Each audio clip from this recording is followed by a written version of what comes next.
Hey everybody, this is DeWayne Hamby, and I've been talking about doing a podcast, so here's the first episode. If you don't remember, maybe years ago, you probably don't remember because you probably weren't following it. I had a podcast. I did 11 or 12 episodes, and basically it was used it to put some of my interviews that I had from the year, and they would be music interviews, or sometimes they'd be interviews with actors and actresses and maybe even directors. But now I want to revisit it. I want to be a little more intentional about it. And I want to have guests. And there's so many fun stories to tell. And so we're going to tell some tonight. We're going to talk about it. And also I want to have, like I said, I'm going to have guests. And tonight my guest is Chris Carpenter. Chris is a longtime media friend. When I say long time, I would say 6 or 7 years, maybe longer. Chris, what do you think? I think we're heading for 10. Really? Okay. Yeah. So, Chris, introduce yourself. Tell everybody your background. They should know my background, but maybe I'll be inspired by yours and add to it. Well, DeWayne, and Chris, by the way, Chris has a great voice for radio, much better than me. I have a great face for radio. So go ahead. By the way, as I introduce myself, I've always wanted to call myself a digital creator. Are we digital creators? We are. We are. Very good. I thought maybe I had to take a course to get certified in it or something. Okay, digital creator. Are you referring to my Facebook designation on my Facebook page? I didn't, I don't know if you have that on your Facebook page. I don't. At some point, Facebook asked me if I wanted to. It was really? Like an automated. So when it says that, it never occurred to me that people might think I had dubbed myself that. That's something that Facebook gave me when I hit a certain mark. Well, I get a little indignant sometimes when I'm on somebody's Facebook page and I see that they identify themselves as a digital creator, and I'm like, who are you? Who are you? That's right. Yeah, I'm one of those people. I've been in this business for 30 years. I'm a digital creator. I know. It's Zuckerberg. That's it. Yeah, he's the one who decided. He decided I was, and you're not yet. But at any rate, I am the managing editor for Crossmap.com. We are a division of the Christian Post, and I do a lot of managing, first of all, but I also do a lot of writing, reporting, and I also host a podcast called the Crossmap Podcast. I've been in the business, as I shouted out a minute ago, I've been in the business for over 30 years and had a lot of interesting experiences along the way. Many of them I have shared with DeWayne. He and I have been on a lot of press trips together, and we could probably take a day just to tell stories. And I'm sure we'll tell a couple tonight. But yeah, I've been there 3 years. Formerly, I spent 21 years at the Christian Broadcasting Network, 700 Club, where I was the managing editor of their website over there. So all that to say, I've been around a little bit. I'm a veteran. So Chris, that's me. I was trying to think of what junket that we first got together on, and I think you may have mentioned it. Was it the Case for Christ set visit? The one I remember where I came into contact with you and talked to you was the Case for Christ it was a set visit, a movie set visit in the Atlanta, Georgia area. In Covington, Georgia. Yeah. Okay, I forget the name of the town, but sure, Covington, Georgia. It was a place called Black Horse Studios. I do remember that.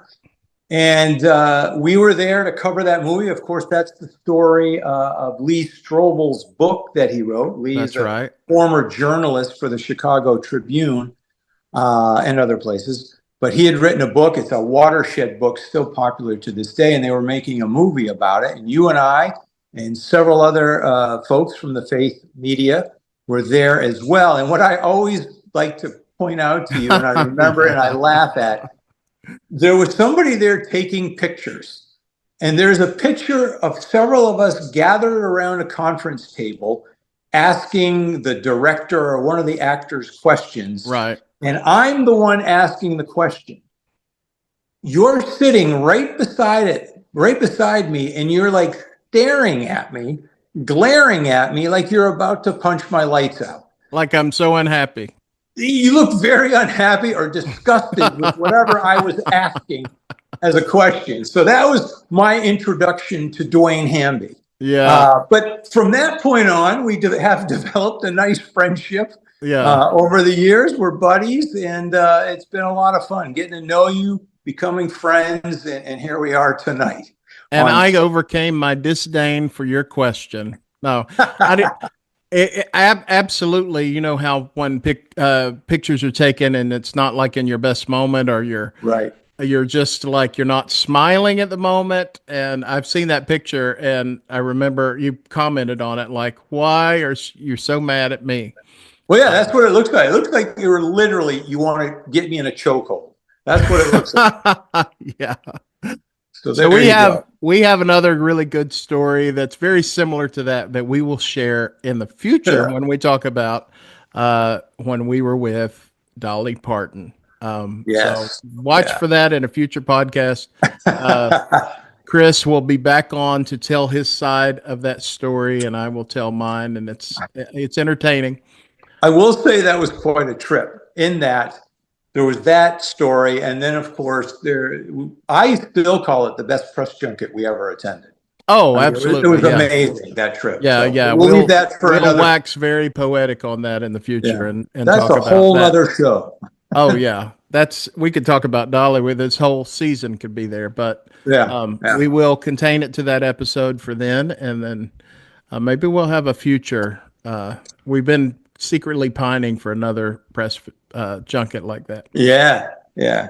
I also wanted to say that we bought this game over Christmas called You Can't Say So we've played this game a lot. They're not sponsoring this podcast, but I wanted to say I thought about it when I was putting this podcast together, because when I listened to my old interviews, and when I first came up with the idea to do a podcast for my interviews, my heart sank when I started listening to myself and how many times I say and stutter around. So again, I just said in that game, if you say you ring a bell and the other team gets a point. Oh, okay. So I'm trying to cure myself of that. And when you hear these interviews through this podcast, you'll be like, I can't believe he's okay with everybody hearing this. But I wish I had a bell or a buzzer that would be great. Yeah, that's what we need. Yeah.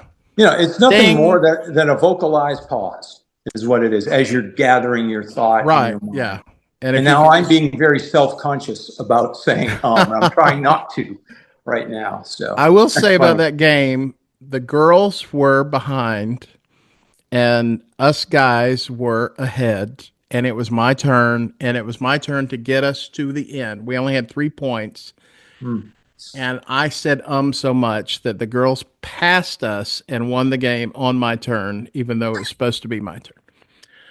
So the other thing I wanted to tell you was, as in lieu of sponsorships, of course, we're just starting this podcast out, but I would be remiss in not telling you that my main job right now, in addition to doing interviews, which is a fun diversion, my main job is, there's that again, ding, ding, ding. Full Life Church in Woodstock, Georgia. If you're in the Atlanta area, Full Life Church, Pastor Lance Turner is who I serve with. I am the Next Steps pastor. And Chris, you may say, what is Next Steps? Basically, I was about to say that. What is Next Steps? It's discipleship. It's pretty much wherever you are on your journey, we're moving you a step ahead. If you're an attender, then we're moving you, or we're helping you move to membership and serving and baptism, those kind of things. So Full Life Church is great. Our website is fully-alive.church. So it's not .com, it's .church. Fully-alive.church. So check it out. I have spoken a few times. If you wanted to see those, they're on our YouTube channel. But the main speaker is, of course, Pastor Lance, who is my longtime best friend since we were 8 years old. Wow. Yeah, since It's we were amazing. 8. And now, since I'm 28, that's been 20 years, Chris. Nice one. Yeah. So, one of the reasons I wanted to have you on, Chris, besides the fact that you're a great conversationalist and you do well on your own podcast, did we talk about that? You talked about the I referenced it at the top. Crossmap Yeah. Podcast. Please listen to it. Chris interviews a lot of people from a lot of walks of life. They're not all movies, right? You interview authors and things like that. I'm kind of regulated to movies and music and media pretty much because that's about as much as I can tackle. But Yeah, I interview a lot of what I call faith-based newsmakers. So that can be anything from movies that's to great. politicians to authors to pastors. It all shakes out in the end. So it's culture. It's basically faith culture. But you haven't had DeWayne Hamby on yet. Not yet. Not yet. So one of the reasons, there's that again, we wanted to have you on is because you and I have a front seat to what's happening in the faith-based world. So when movies and television or any other project like that comes out in media, we get notified. We get invited to speak. It's part of the promotion for the project. We're journalists, of course. We're not promoters, but part of the PR is to get us connected with the project so that we can look and basically give our opinion on it. So we've had a busy year, a good year, I think, for faith-based. I think it was a really good year for nothing else, but there's a lot of things. But the fact that Lionsgate's top movie of the year, Lionsgate, which releases a lot of movies, their top movie of the year was The Best Christmas Pageant. And that was quite a feat. So congratulations to Dallas Jenkins and Kingdom Story, Andrew Irwin and Kevin Downs and Brandon Gregory. That was a great release. I mean, it really made waves. But also, besides that actually was their third release of the year. Because we had Unsung Hero, I think it was in April.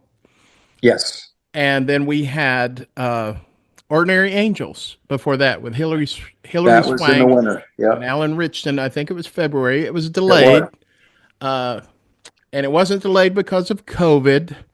I don't know if they even would want us to say this, but I think it was delayed because of Taylor Swift. That's exactly what happened. They held it because it was supposed to come out in October of 23.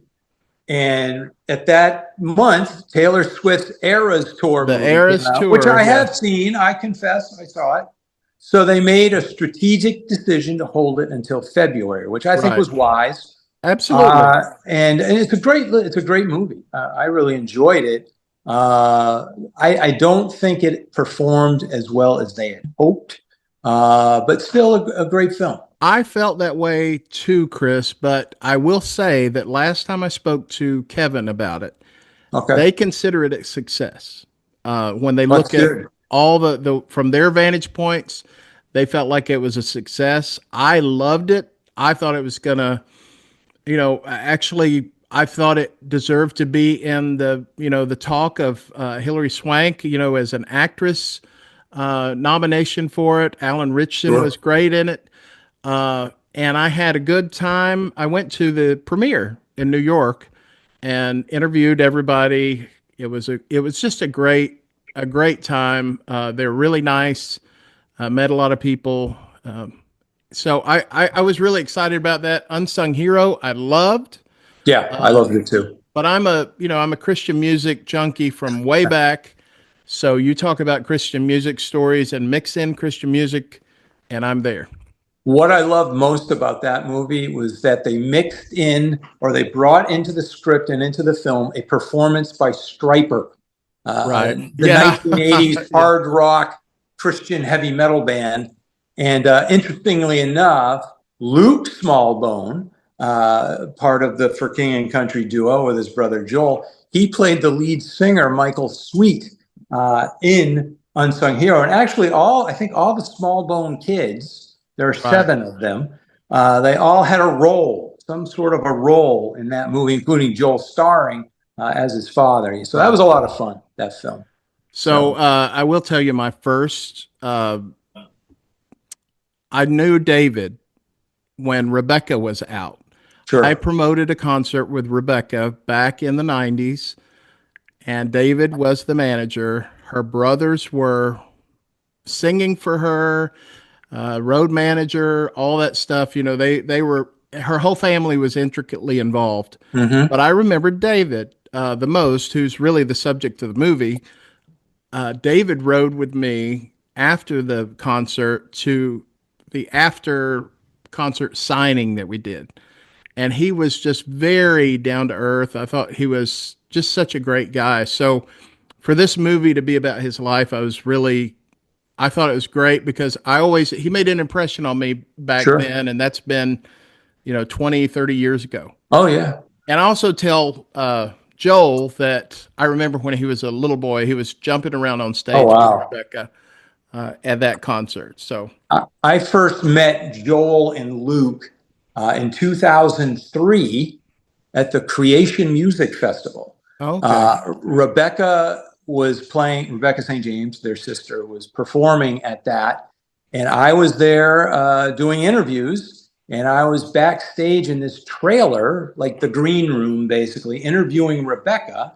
And as I was talking to her, these two young guys wander in and start eating the food in the corner. And Rebecca was all apologetic. She goes, "Oh, I'm so sorry. That's just my brothers. They're my backup singers." And I'm like, "Oh, no problem. They came over. I'm Joel. I'm Luke." And Right. That was my first encounter with what would become For King and Country. So. Yeah, what I think is cool about these, like I said, I'm a Christian music fan from way back. So when you see these movies that really reflect the memories that you have, like you said, you saw Rebecca on tour and you saw her brothers, that's, spoiler alert, that's how the movie ends, right? Yes. And I remember, getting to know David, even with the other Christian music movies that have come out, like I Still Believe. I remember my first experience with Jeremy Camp when I first met him. Sure. He was not married, but he was out on tour with Adrian on the festival called Dios. And then formerly of the Benjamin Gate. Right. And then you go back to I Can Only Imagine, which we need to talk about that for upcoming future, right? Mm-hmm. But with I Can Only Imagine, as you know, I took a video when Amy Grant brought Bart up on stage, and in the middle of in that movie, that's the big moment of the movie. Well, I was there recording probably when I shouldn't have been, and have that moment. It's on my YouTube channel. They actually included it in the Jesus Music documentary, and put me in the credits. Which, as a Christian music fan, that's cool. Dream. So anyway, we could talk about all that. Let's talk about some other 2024 in faith-based. If we started out the year, Chris, at the Chosen, we did season premiere, and it was 4, right? Season premiere for 4. Yes. Yeah. Yes. Season 5's coming later this out winter. In Los Angeles. So we were there. We did the red carpet thing, but was it before that or after that? I think it was before that when we did. We went to the Clippers game. Yeah, we had interviews like all day long the day prior to the premiere, and that night, for whatever reason, was a free night that and most people just kind of hung out at the hotel. I'm a big sports fan, so I kind of put out some feelers to some of the various journalists, including you, DeWayne. Hey, do you guys have any interest in seeing a Los Angeles Clippers game? They're playing tonight against the Oklahoma City Thunder. So you were like, yeah, let's go. And we ended up, our friend Trey from CBN and FaithWire, he joined us. So the three of us went to the Clippers game that night. And what was funny about it was we came out of the arena afterwards, and it was just a mob of people trying to get out of there, trying to get Ubers. And we figured out that we were probably a 10-minute walk from our hotel. What we didn't realize is that we were basically had to go through what they call Skid Row in Los Angeles to get to our hotel. Not a good end of town. But the three of us, being very naive at best, we walked right through it like 10:30 at night. And we're here tonight. We made it through safely. But yeah, that was a good trip. And We had guardian angels with us too. we must have. So The Chosen did really well in 2024. It seems like every time a new season, there's just this massive buzz and a lot of fan follower enthusiasm for it that just kind of propels it forward. And then we didn't end the year there, but it seems like it was October when we were at the Chosen Con, the Insiders Conference. And what was that? 6,000 people at the Marriott World at Center, the whatever that place is. I've been there before, Convention Center in Orlando, and just they were massive teal-colored humanity. Right. So it's kind of like a bookend. Yeah. You know, we were there at the beginning, and then that was the bookend for the end of the season, or basically a wrap up and a tease of things to come. Yeah. So that was, I mean, this Chosen is huge. And then besides The Chosen, besides the Kingdom story, what are some of the other ones that you remember that you felt like kind of rose to the top this year? Well, I'm very partial to these guys because I've known them for 20 years, actually, this year. The Kendrick brothers released a film in 2024 called The Forge. Came out in August, I think the end of August, right at the beginning of September. And just a typical Kendrick brothers movie. It's quality, it's got humor, it's got some very important life lessons, and a great evangelistic message. So I really enjoyed that film. But it did not have Chris Carpenter in it. It did not. I have actually been an extra in two previous Kendrick brothers releases, 2019's Overcomer and 2011's Courageous. So I've known them forever, and they're good friends. So that's awesome. But yeah, I really like The Forge. I like it so much that I did the Forge month on my podcast. I had several cast members on, and then I had Alex and Stephen Kendrick on as well. So I really liked that film in 2024. Another movie I really liked, and some people would argue, oh, that was a secular film. But it was released by Angel Studios, who gave The Chosen their start, was their distributor at the beginning. I really liked a movie called Whitebird, directed by Mark Forster. I just used the word I gotta ring the bell. Ding, ding, ding. Also, I have to correct you. Whitebird was a Kingdom story. Oh, man, I need to be excommunicated now. No, that's fine. There's a lot of things for us to kind of delineate in our minds, you know. Angel released Possum Trot, Sound of Hope, which was emotional, great movie. Sure. Bonhoeffer. Oh, I love that. And The Shift. I love the director from that movie. Yeah. And if Michael Faust was here, he's the biggest fan of The Shift that I know. He loved that movie. So we want to shout out those Angel releases this year too. Yeah, for sure. You and I have talked about this before, but it wasn't too many years ago that a Christian movie might come out once a quarter. Right. It seemed, 4 to 8 a year.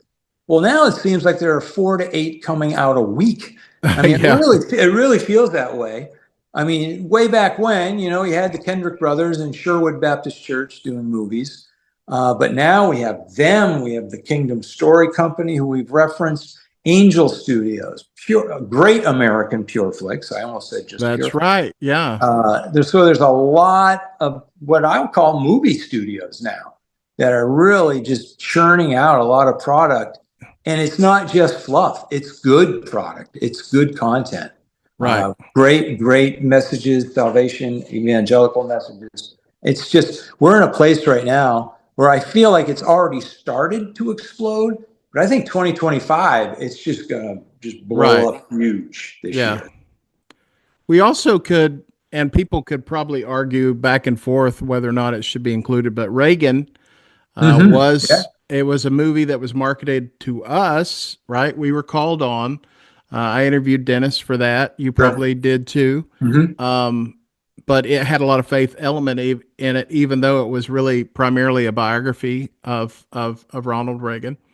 But it had Kevin Sorbo in it, a few other notable, faith-based people. Trying to think of anything we're missing, and I know there's probably going to be somebody from a studio who's out there screaming into our podcast. Like, how could you forget that? Well, like we've been saying, the volume has just grown exponentially this year. Before we met up here tonight, I scribbled down a couple things. I like the movie Sweetwater. It's the story of the first African American NBA basketball player, Nat Clifton. I think Angel put that out, Angel Studios. Here's another one, and it's not specifically a faith movie, but it's got a lot of great values in it, positive family values. Was Lost on a Mountain in Maine. That's right, yeah. Sylvester Stallone produced it. Executive produced. But it was directed by a young guy in his 30s, Christian guy. I just thought the message was tremendous in it. So that's a movie I really liked. Right. Yeah, so many to talk about. I even think about DJ Caruso's Mary that just came in right at the end of the year, which was a big budget. It was done very well. Now, people like it or love it or the opposite. I liked it. I think I told you that the first half of it, I was a little skeptical, but by the time it ended, I felt like, the whole thing is just like this. We don't know. Scripture doesn't say any of this happened except the nativity. Sure. But it is a hypothetical, and it seemed like it, kind of lifted a little bit from some of the fantasy period pieces that we've seen that are, sometimes violent. You had Anthony Hopkins in it. Anthony Hopkins in a faith-based movie. Would that have ever happened? No. So that's really cool. That was one of those movies where I loved it when I interviewed the director. I loved his heart. He's awesome, for the topic in the movie, and I just felt like he was really coming from a good place. And and then the movie, of course, people would argue it took a lot of liberties, not rooted in scripture. But like you were just saying, all we know for sure is that the nativity happened. Shepherds were there. The wise men showed up eventually. I would say so. It's hard. I have a hard time really hammering him on the head for it because I think he was well intentioned in making it. I think ultimately, and people may be screaming as they're listening to it because they watched it and maybe wrote a scathing Facebook post about it. But I think our view of the nativity is typically so clean and sanitized. And that view was very gritty. And I think the nativity was a little bit more in the middle or lean. It's more gritty than what we grew up looking at, and just like The Chosen has shown, we typically kind of get into the frame of the biblical story, the biblical narrative, and we almost get so used to it, and you think it does kind of sanitize over the years, but The Chosen really grounds it in reality. And I think Mary, they're trying to do that with that, but it's probably, just for some people, it added too much violence in it, too much darkness. But the world was a dark place when Jesus was born.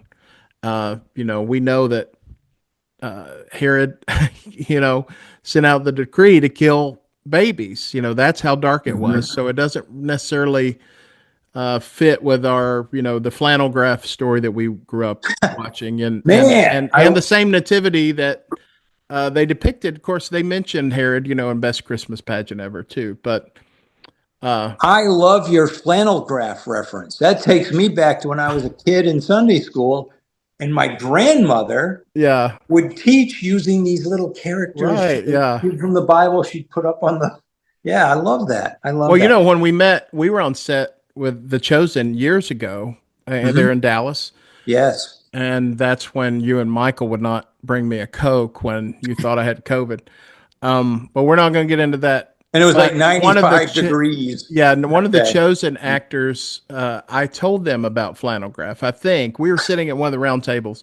They had never heard of it, so I had to explain. Yeah.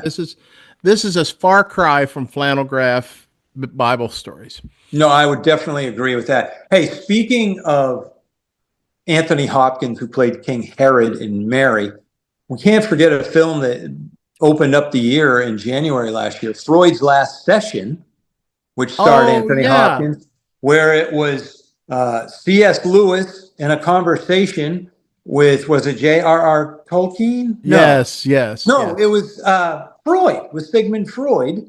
Yeah, C.S. And they Lewis were and battling Freud. over the existence of God. Right. And I thought, it's a talking great. head movie, but it was great. Yes. And I thought it was very favorable to faith.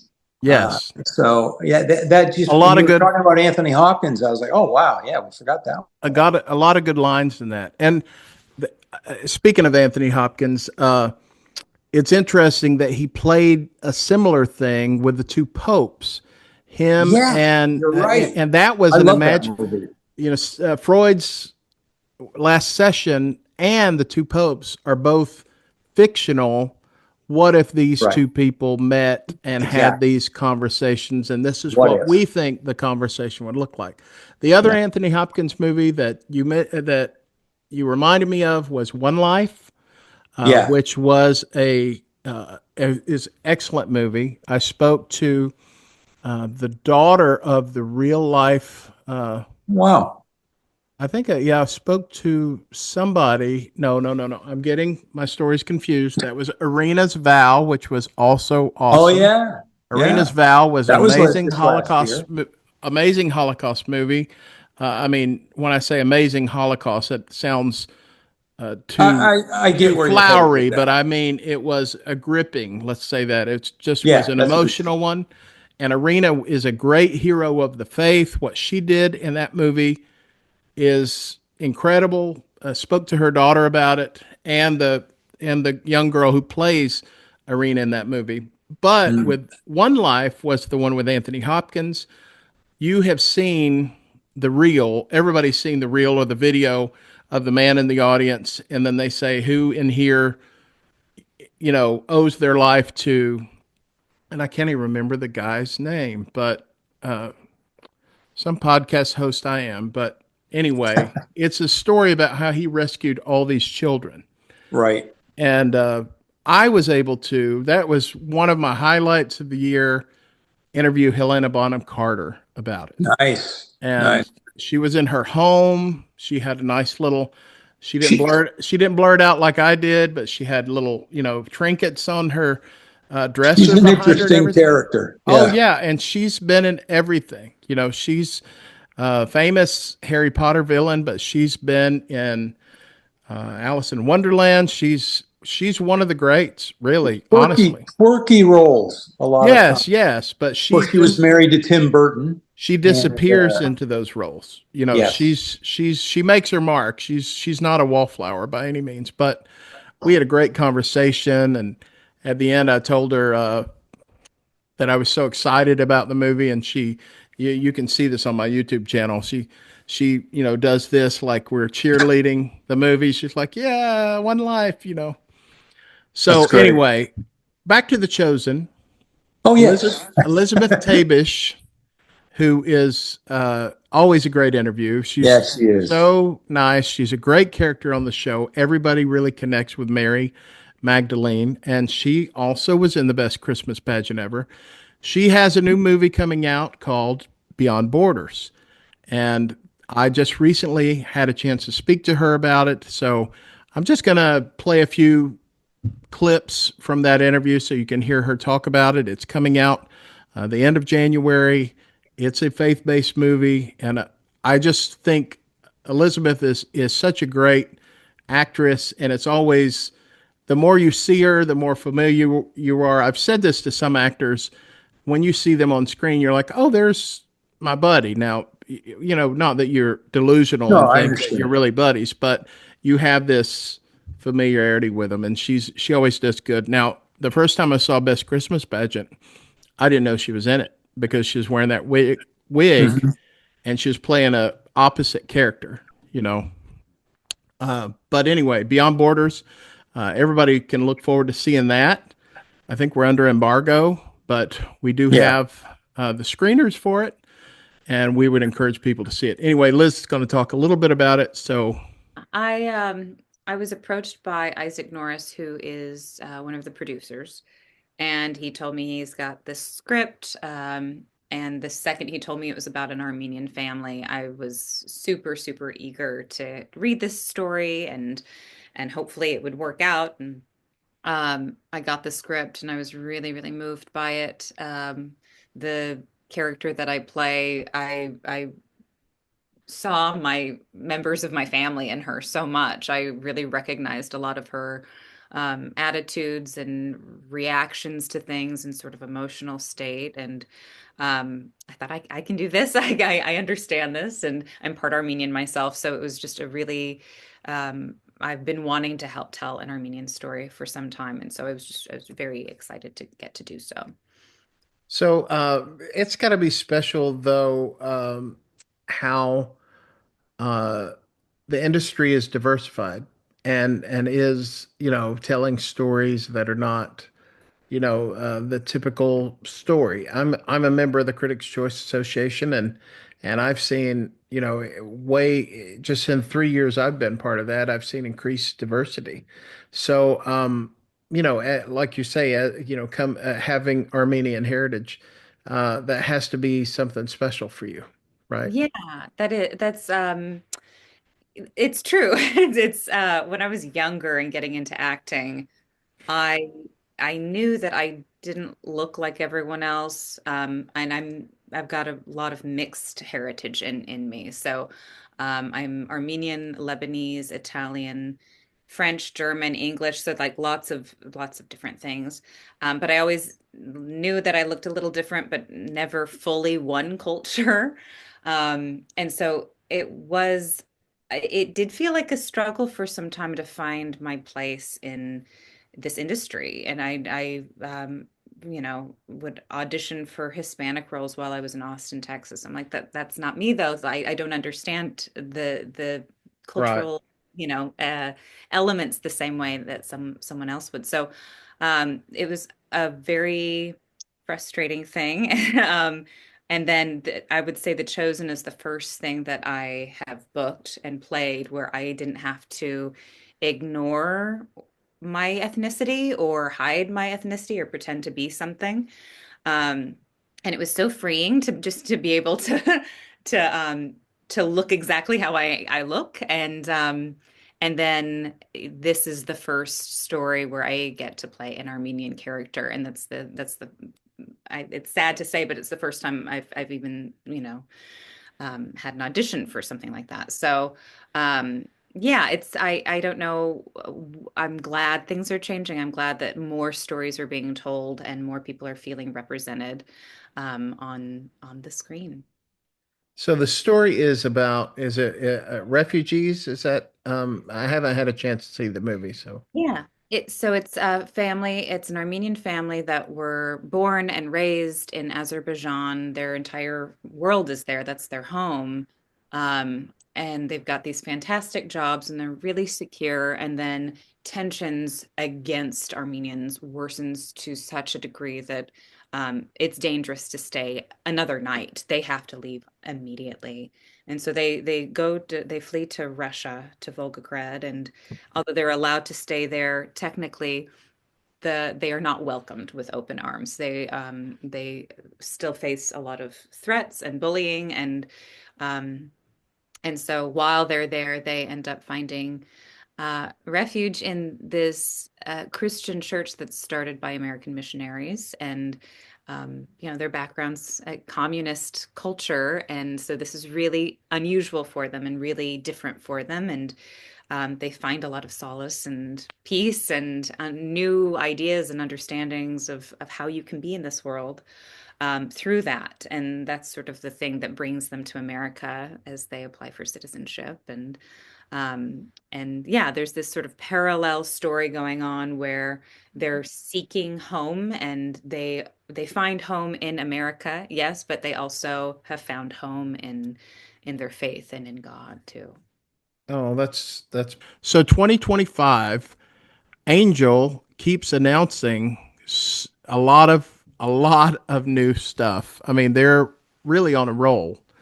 And I think the next well, one of the big Oh, things they have coming up is The King of Kings, yes. animated movie with Oscar Isaac as the voice of Jesus, and it's a star-studded film. Now, the interesting thing, Chris, is besides The King of Kings, there's another animated Jesus movie coming out in September called The Light of the World.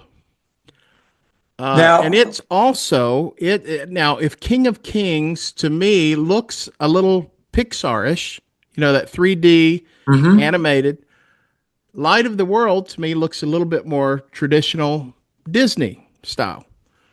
And both of those, now we have those two animated Jesus films coming up. However, we also have the Chosen Adventures coming up, which is not at this point. Children's At, animated at this series. point, they haven't announced it to be theatrical, but who knows? Since they're on such a theatrical role, Yeah. and the Chosen Adventures, what we saw there at Chosen Con was very impressive. So, kids are going to have, and families are going to have three big opportunities to see the life of Christ in animated form in the new year. Well, I'm glad you mentioned Light of the World, which is being made by my good friend, John Schaefer. Oh, He and good. I worked together for 20 years at CBN. He was a very focal part of the Superbook project there. He worked on the shows, and I worked on the website part of it. But John is making this movie with another gentleman named Tom Bancroft, formerly a Disney animator. Tony Bancroft. Tony Bancroft. Well, there's Yeah. brothers, Tom and Tony. Anyway, Oh, okay. I interviewed Tony years ago. yeah, there are two brothers. But anyway, John has such a servant's heart, and he's so talented. I'm just so happy and thrilled for him. It's been his life's dream to direct a movie, and here it comes in September of this year, and I'm just really excited for him. And I know that movie will touch hearts and pierce hearts for Jesus. So Yeah. excited about it. Me too. Unbreakable Boy is coming soon. Yes. From Kingdom Story. This is has been a delayed film starring Zachary Levi. Levi. I keep saying Levi, and I'm afraid somebody's going to say Levy, but I think it's Levi. No, it's Levi. It's Levi. Super nice like guy. You've probably talked to him before. I past. interviewed him after his book released, and he also has done press, for some of the other American Underdog, and he was in The Star too. Yeah. So I'm looking forward to seeing how that does. I'm excited to see it. I think you said you have a screener for it. I do. I have so many screener links right now. We've been talking about how everything's just ramped up so Right, much. yeah.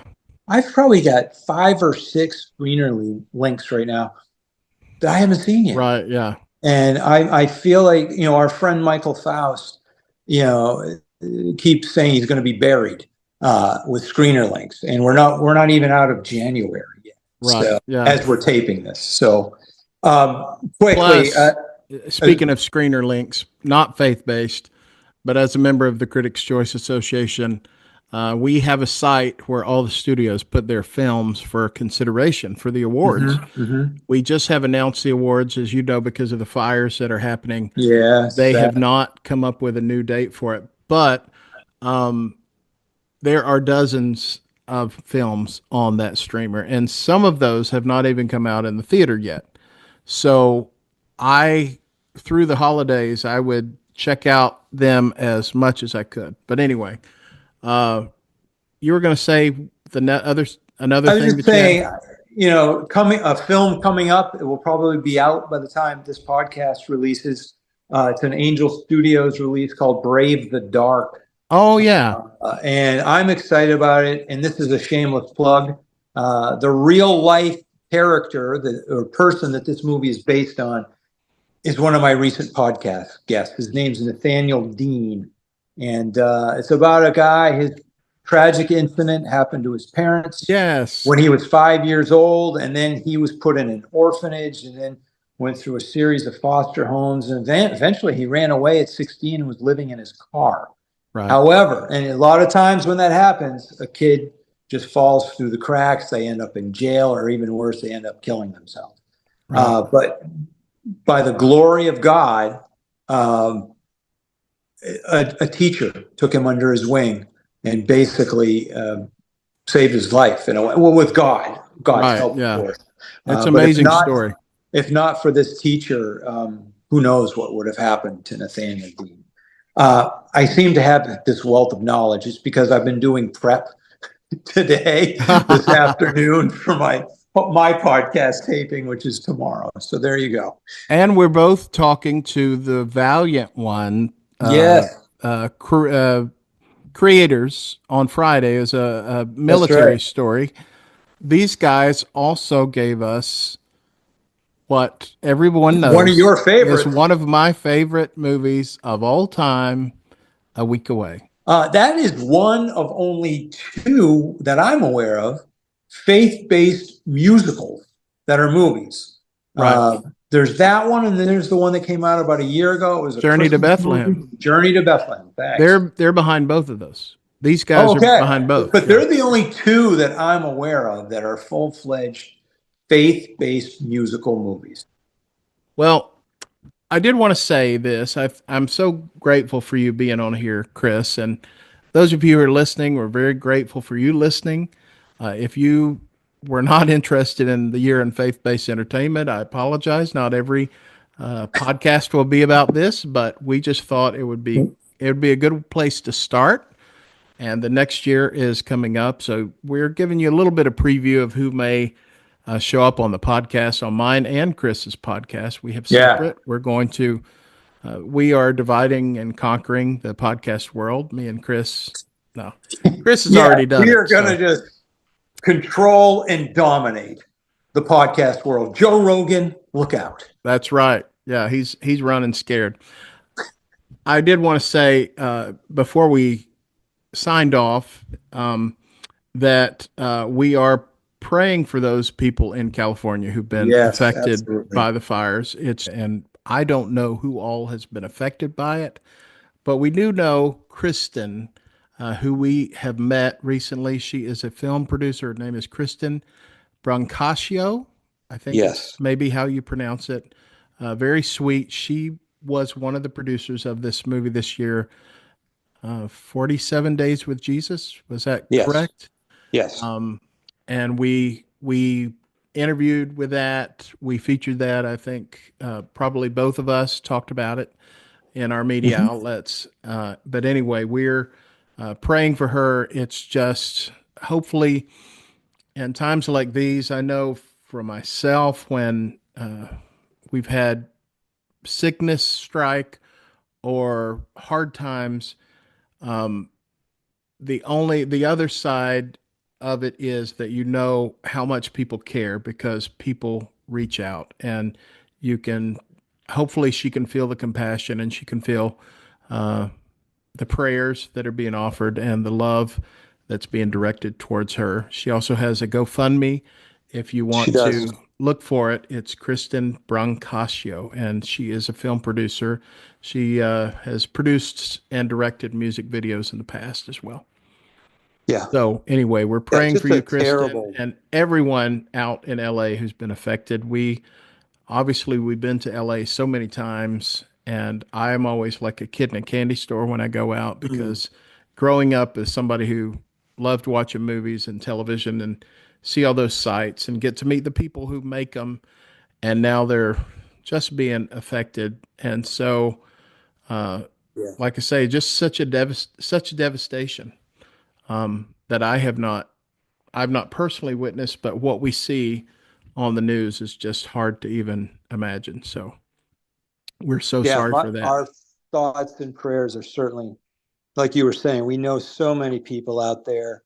My cousin lives out there, and the fires came within 2 miles of his house. Wow. So they were very worried that they were going to have to evacuate. Fortunately, the winds changed direction and went away. Right. But they're just one example. Kristen, another, who was affected so much by it, and Right. it's horrible. And as Christians, we just need to pray for Right. all those affected, for peace, comfort, and healing from this horrible tragedy out there. Yeah. Well, thank you, Chris. You gave up a night at your house, Yeah, thank and you. I've enjoyed it. We've had good conversation. I don't know how many times I've said, maybe next time you can Well, count them next and send time them I'm to on, me. we'll run a counter But on we're it. looking forward to the next podcast. And if you want to leave a comment or if you want to give me feedback, you can email me at DeWayneHamby@gmail.com. Also, you can find all my stuff at DeWayneHamby.com, which will take you to a list of different websites. You may or may not know that my primary outlet for writing is Pathos.com, which is owned by BeliefNet.com, and I have written a Yes. lot for BeliefNet this year.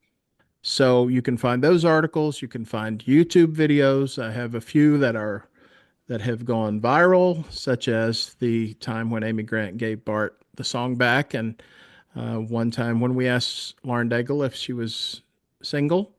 And both of those videos are way on up there. And then I have a Dolly Parton video that's gone to viral.